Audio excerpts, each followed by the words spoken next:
Texas A&M football. Ladies and gentlemen, we're almost there. Approximately 168 hours, give or take, according to my calculations, but who's counting? Howdy, howdy, fans of the 12th man. Welcome into the Above the Yell podcast. My name is Weston Pope. This is the first Above the Yell podcast this year. It's Feel Good Friday, August 22nd, 2025, and there's really not a better time to start. First of all, thank you for watching. I appreciate the love. If you wouldn't mind liking and subscribing this content, if you like what you see, I'd really appreciate it. And I think it would be good to explain where all this started, where this idea came from, how many years it's kind of been in the making, and now it's coming to fruition a little bit. Here I have the original Testament of Aggie football. As you can see here on the inside, it is dated 2019. That would have been the second season under Jimbo Fisher, and it's been a long time coming, and it's fun, it's exciting, and this is just essentially an outlet for me to talk about something that I love, something that I enjoy, something I'm passionate about, and to also give my wife, my friends, and my family a little break from Texas A&M football and all the banter that I have. And so here we are, folks. Thank you for watching again. I appreciate it. Let's dive right into it. No reason to hold back. Just a little recap of last season. I think the question is, did the program move forward or was it a failure? I think last season was a bit deceiving. A&M jumped out to a 5-0 SEC start. That's their record in the conference, and that was the first time in program history that they had jumped to 5-0 in the conference since their entrance into the SEC in 2012.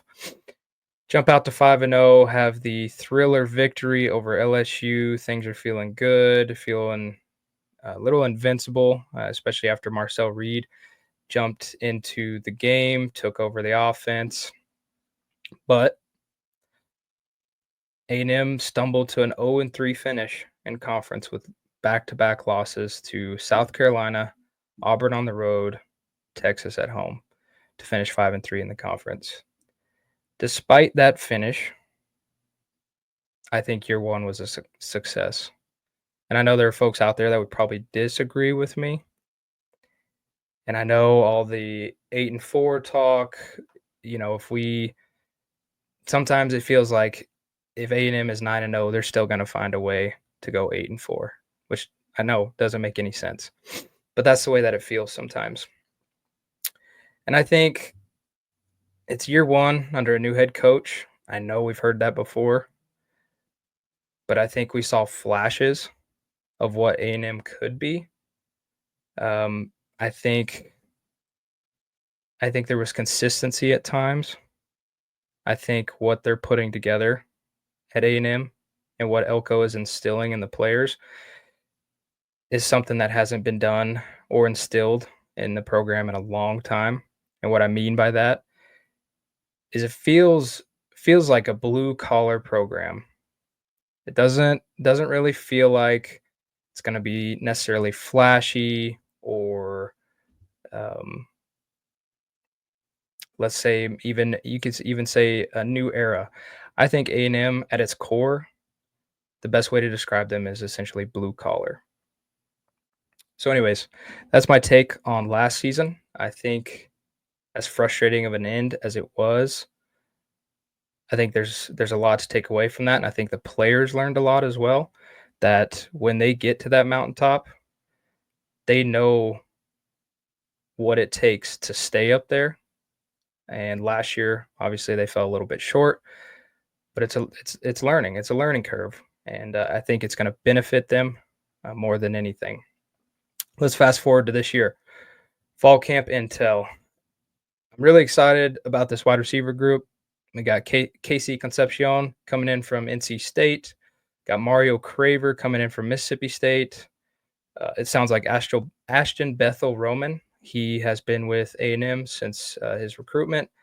He came in actually, I believe, not last season, but the season before, and it sounds like he's had a really nice camp. It sounds like he's basically lived up to his potential, and I would not be surprised if we saw him get a lot of reps with the first team come game day. So excited to see what he can do. I think fall camp has been a little quiet, and we haven't seen. There has been some intel. There's been some feedback from folks who are close to the program and covering the practices, but it feels like things have been a little hush hush. And I would say that ever since Mike Elko stepped on campus, that's the kind of operation he wants to run. Before, it seemed like A&M was trying to sell themselves, trying to sell the program, and I don't think that's what it needs. I think what it needs is Elko, and I like what he's doing. I like how things have been fairly quiet, and it's been a quiet off season, so I appreciate that. A big one for me that I've taken away from this fall camp, as far as I know, as of Friday, August 22nd at 7:13 p.m., A&M is escaping fall camp injury-free. And when I say injury-free, I mean without any star players or projected starters going down. It sounds like they're gonna get out and they're gonna be healthy by come next Saturday. That to me is a huge indication of progress and what what they're doing in the weight room, how they're practicing, how they're preparing.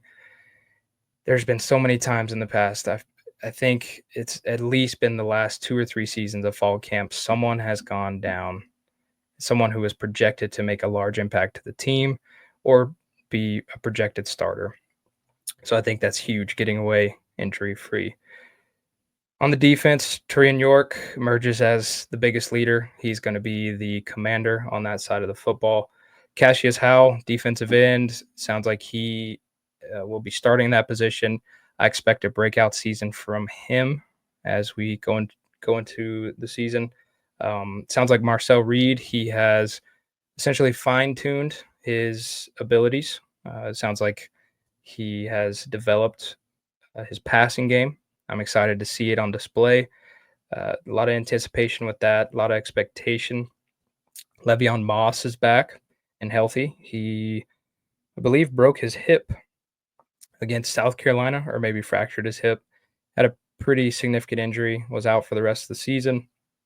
In fact, he was out for the first half of fall camp, and now and for the last half of fall camp, he has been going through the practices.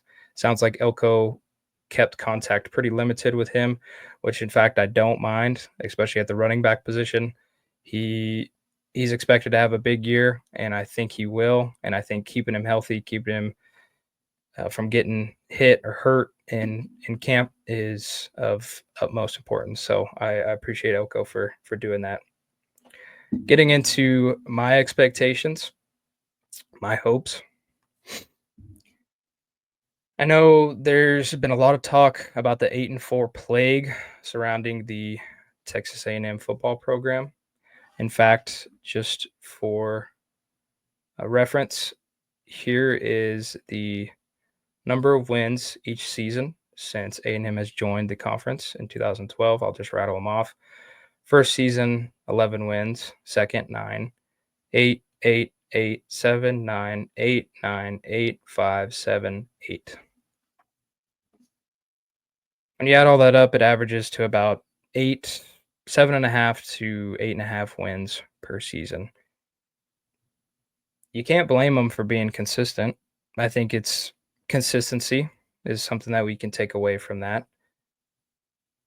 but it's consistency in the most frustrating way possible. A&M has found themselves in this position before where they essentially held their fate in their hands. For example, last year, come Thanksgiving weekend, the game against Texas, highly anticipated first game back since 2011. It's at Kyle Field. A&M, if A&M won, they're headed to the SEC championship. Obviously, we know the result of that game. Texas went on to the SEC championship. But anyways, my point, A&M finds themselves in these spots and still stumble to 8-4. So consistency there, but I think I think it's time to break through that ceiling, break through that narrative, and flip the script a little bit. And I sure hope that's this season. That's my expectation. I think A&M this year, and this is actually the first time, and I believe in a really long time, actually, in might be in all my years of fandom. I used to believe that in order to win, in order for A&M to do what they want to do, that they would have to have a quarterback that could put up the numbers on paper. And for the first time going into this season, I am actually confident that Marcel does not have to do that. And I think A&M is going to be a run first team. I think we've got a loaded backfield, and I think it's time just to lean into that true identity. And it goes back to instilling that blue collar mentality. And it might be an old fashioned way of playing ball. Some might say it's outdated, but I think A&M has the ability between Le'Veon Moss, Ruben Owens, EJ Smith is coming back, and I think and then also Amari Daniels. He played a huge role in the running game last year. Having all of those guys, Ruben Owens unfortunately did not get to play a lot last season due to injury. And but I'm excited. It sounds like he's healthy again, ready to roll. I expect him to probably be in the 2 spot right behind Le'Veon Moss. And if they are able to balance it out and run between Le'Veon Moss, Ruben Owens, Amari Daniels, EJ Smith, keep everyone fresh, I think they could be really dangerous. So I think it'd be good and smart to lean into the run game, lean into what they have. And for me as well, I think that's my expectation. And the question might be, can college football teams still win that way? And for a while, I actually didn't think they could. I thought that you had to have a quarterback who passed for 35 touchdowns or better on the season with, averaging over 300 yards per game through the air. I thought you had to have that. But I think in recent years, 2024 Ohio State, they had a loaded running back room. They had Quinshon Judkins and Travion Henderson, kind of a double-headed monster there. I think Will Howard, he was a good quarterback. I don't think they asked him to do too much. I think he put them in a position to win. He made throws that he needed to throw.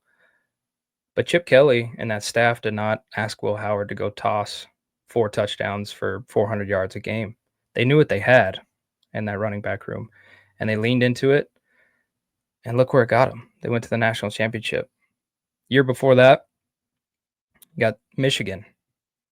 Michigan had J.J. McCarthy. They had a good running back room as well. They didn't ask J.J. McCarthy or expect him to to do the same. They didn't expect him to go throw 4 touchdowns and average 350 yards a game. Instead, they leaned into their running backs, leaned into their defense, which was also both Ohio State and Michigan had phenomenal defenses both years they played. The reason I bring this up is not because I don't think that's what A&M. I'm not saying that's what A&M is going to do. I'm not saying A&M is going to the I'm not saying they're going to the national championship, but what I'm saying is that it is possible to win the way that I think A&M can, and I think the potential is there. And I think they could have both a really solid defense and really good running back room this year. But once again, that is not a claim that they will win it all or replicate what Ohio State in 2024 did. Leads me into my prediction. I really, really want to say 10-2, but I'm going to stick with 9-3. My reasoning is I think they have three big games on the schedule, and all three of those happen to be on the road. First one's at Notre Dame. Second one is at LSU. And then the last one is at Texas in Austin. I think they could easily lose those three games, but also I think if they wanted to win one, I could see it being against Notre Dame. I think LSU is going to be a good team today. I think LSU is going to be a good team this year. I think Texas is also going to be another good team this year. I think the most likely of those threes that you could walk in and win is Notre Dame. Do I think they'll do that? I don't know. We'll have to see when we're almost at that game. But if they were somehow able to go 1-2 between those three games, just win one, I still put them at 9-3 just because I think A&M in the past has shown that they kind of stumble against some teams that they're not really supposed to stumble against. For example, last year against Auburn, of course, that game was on the road. Auburn is a really tough place to play, especially at night, especially in the fall. But Auburn Auburn was not that good last year. Peyton Thorne threw the ball all over the yard on A&M. In fact, he threw for over 300 yards and 2 touchdowns.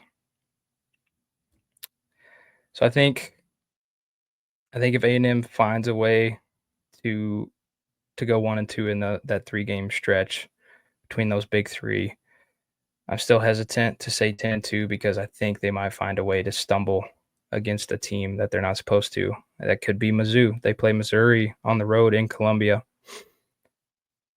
They have Florida at home this year in College Station. I think Florida is expected to take a large leap compared to last season under DJ Lagway.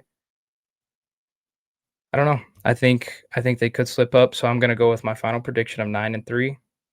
That's enough to break through that ceiling of 8-4. And I think A&M, the way that the program is, the way that they're designed, I don't necessarily know that they are the type to just make a massive leap in one off season. And what I mean by that is going from 8-4 to say 11-1 is, or 10-2, or even say to make the playoff is a little bit of a stretch for me, as much as I would want that to happen, as much as I want it to happen. But I don't think they're going to drastically improve that way. I think it's going to be gradual. But in year 2, under what I consider still a new staff, it's not likely that they make that large step and win it all. But how I would love to be wrong. I would love to sit here in week 10, week 11 and essentially have our check written for the playoffs. But we'll see when that time comes. I don't want to get ahead of myself too much.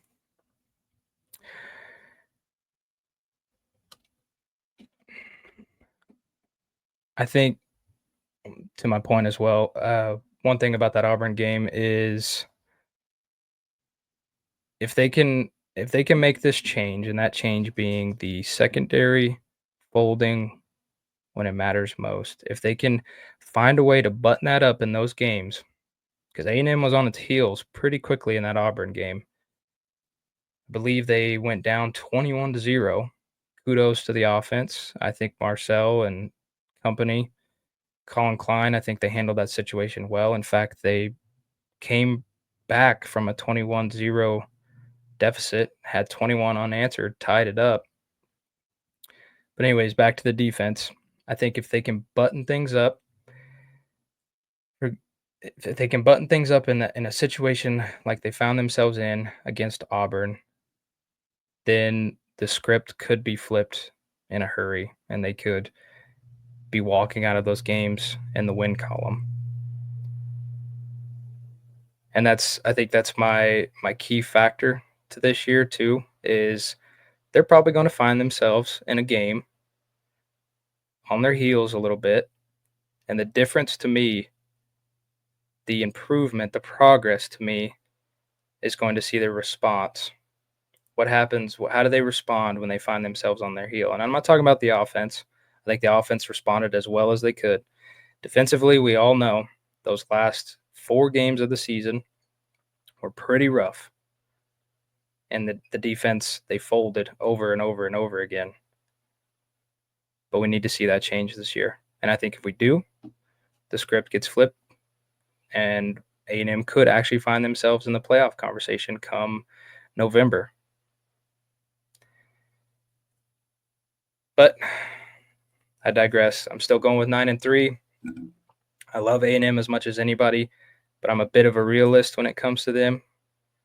But I'm very excited for this year. I'm very excited. I think we're going to see some good things. I think we're going to see improvement. I think we've got a good offensive line, got a lot of veterans on both sides of the ball. I think we've got a good coaching staff. I think Elko knows what he's doing. I believe in Elko, as many of you do. And I'm very excited to see what this team does. And I believe, as my fellow A&M fans, I think we know what they're capable of doing. So that is my take and my preview on the season. Got a 9-3 record, and I think we're gonna see some great things. So I appreciate you if you've watched this all the way through. Thank you very much. This is something that I love, something that I enjoy. So thank you for watching, and stay tuned for next week's episode. I know tonight is Friday night. Unfortunately, I wasn't able to get an episode out last night. My schedule is to do an episode every Thursday, as well as a post-game reaction every Saturday after the game. So tune in, guys. Thank you for following along. I appreciate you. If you know me personally, feel free to reach out. I always love to talk ball, even if it's not about A&M. So with that, I will go. Appreciate you guys, and sorry about that. But anyways, that's going to wrap it up for today's episode of Above the Yell. Appreciate y'all for tuning in. Like I said, if you liked what you heard, hit that subscribe button and share it with a fellow Aggie fan or friends. We'll catch up next time, and we'll talk more ball, maybe a little nonsense along the way. And until then, gig 'em, and we'll see y'all soon.